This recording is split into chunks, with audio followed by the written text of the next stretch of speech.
منين كتدخل شي شخصية غريبة بالخصوص على الناس ديال شي قرية، بنت راجعة من الخليج، عندها أسلوب عيش غريب وفلوس كتخلي كلشي يتساءل. الناس ما عرفوش كيفاش يتعاملوا معاها، وكل تصرف بسيط منها كيخلق الجدل.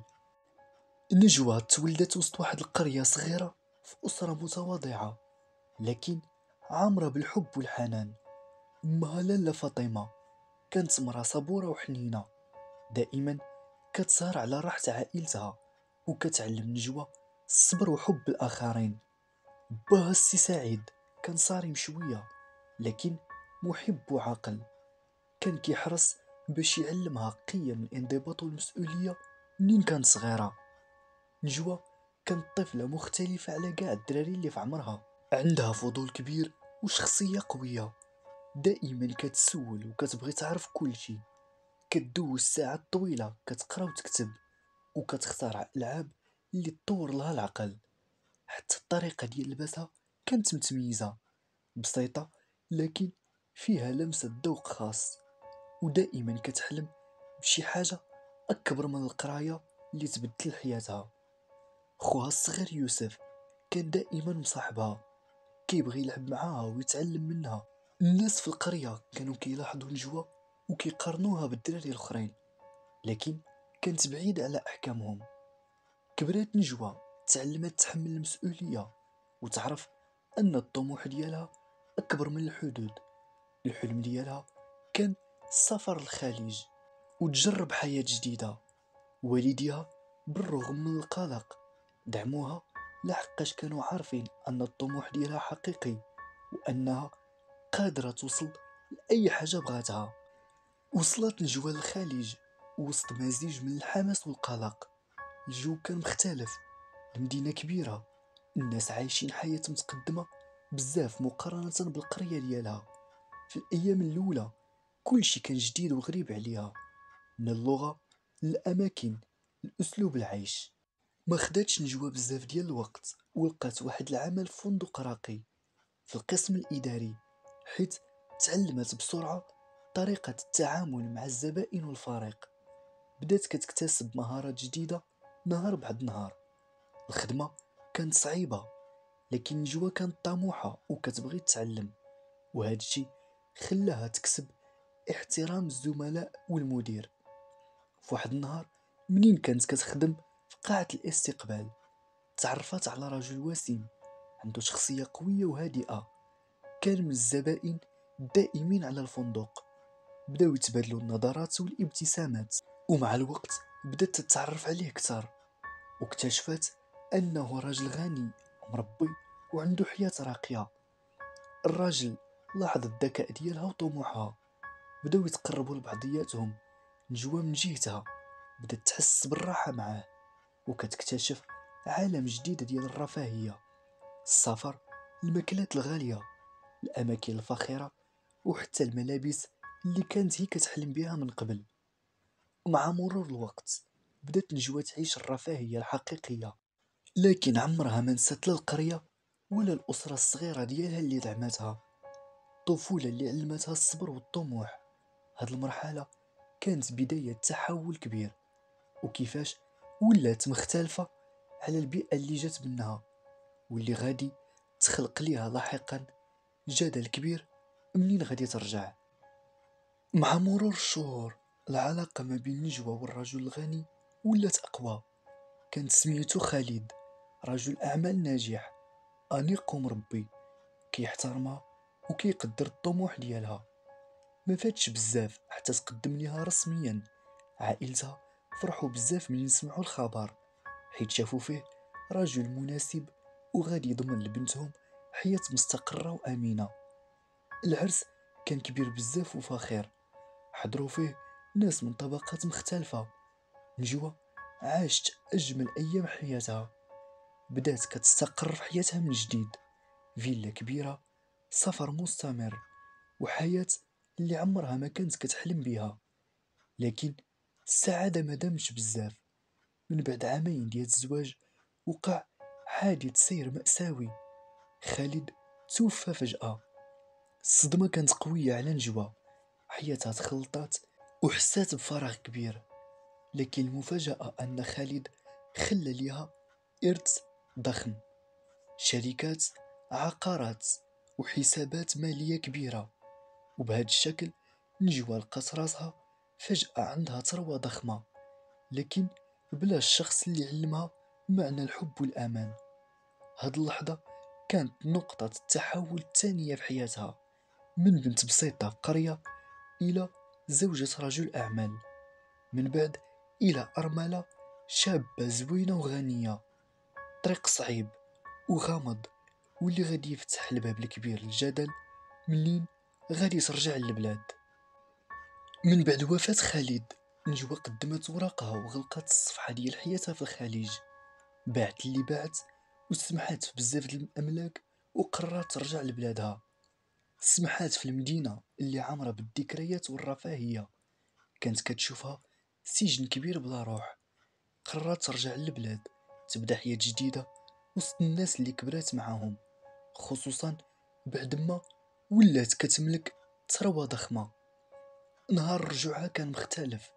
دخلت للقرية بسيارة فاخرة، الملابس ديالها كانوا أنيقين وغاليين بشكل واضح. عينيها كان فيهم مزيج ديال القوة والحزن، وملامحها تبدلوا بزاف مقارنة مع نجوى اللي عرفوها طفلة البسيطة. الناس كاملة خرجت كتفرج، العيالات كيتغامزوا، شوفوها ولات بحال الأميرات. منين جابت هاد الفلوس كاملة؟ وبعض العيالات كيقولوا شوفوا كيما كتحشمش داخله قدام الرجال بهاد الحوايج. الرجال كيتبادلوا النظرات، وكل واحد كيعطي تفسير. يمكن راجلها كان لاباس عليه وخلى ليها هاد الإرث. لا لا لا لا، راها شي حاجة كاينة تما ما مفهوماش. الدراري كانوا دايرين بيها، كيتفرجوا في الطوموبيل والحوايج، بحال إلا كيشوفوا شي شخصية من عالم آخر أو من هوليود. في الدار الاستقبال كان مختلف. أمها لاله فاطمة عنقاتها بحرارة، دموعها كيسيلوا، حاسة بالفخر والحزن. الأب سعيد رغم من الفرحة ديالو بالعودة ديال بنته، كان ساكت وكيلاحظ بعينيه قاع التغيرات اللي وقعات فيها.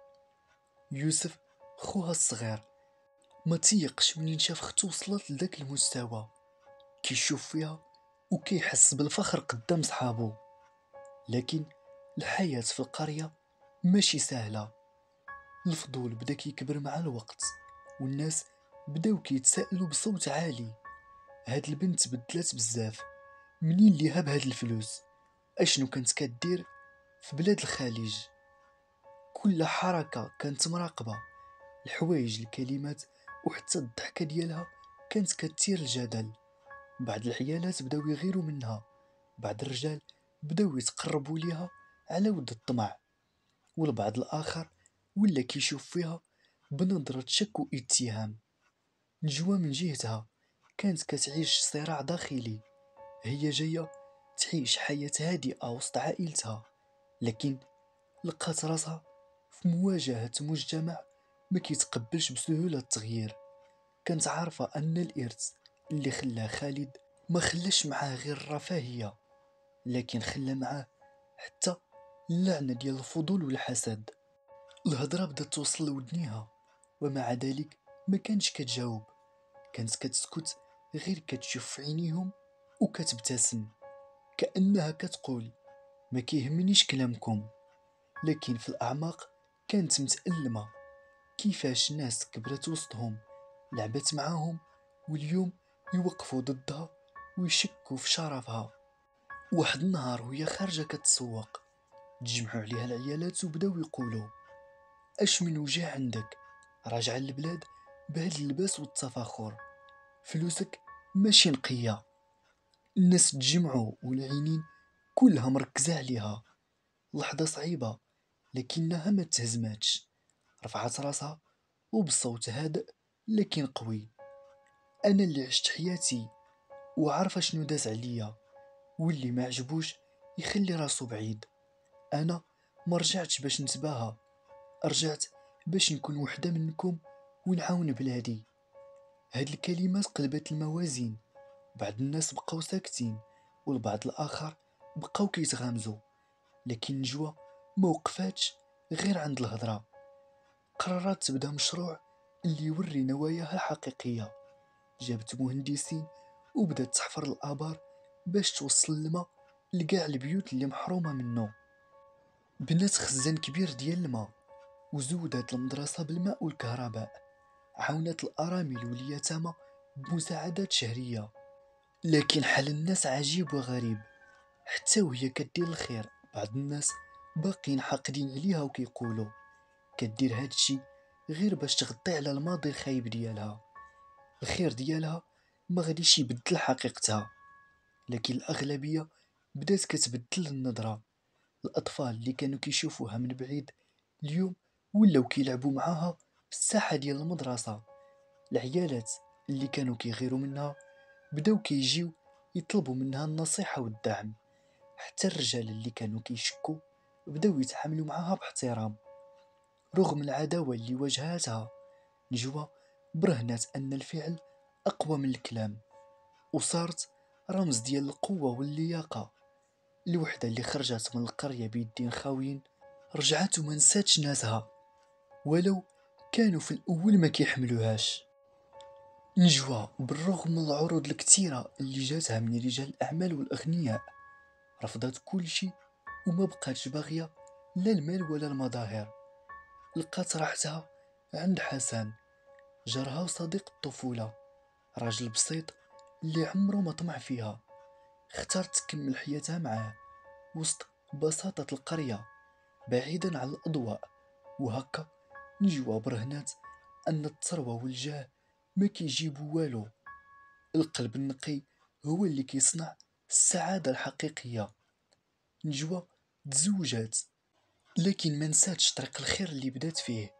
تعاونت هي وراجلها وقرروا يستغلوا المال اللي عطاهم الله في طريق الخير ومساعدة الضعفاء. حكاية نجوى ماشي مجرد قصة وصافي، بل هي رسالة لينا كاملين. الإنسان عمره ما يضرب الشرف ديال الناس بالكلام الفارغ، حيث كل واحد عنده ظروفه وحكايته الخاصة. والخير عمره ما كيضيع. اللي كيعاون الضعفاء والفقراء الله كيعوضه بأكثر من داكشي اللي كيتصور. وكنتمنى من أي واحد وصل معانا لهاد الوقيته ما يبخلش علينا بجيم واشتراك ويخلي لنا رأيه في الكومنتير. وكل نهار إن شاء الله مع قصة، عبرة، حكاية جديدة. السلام عليكم.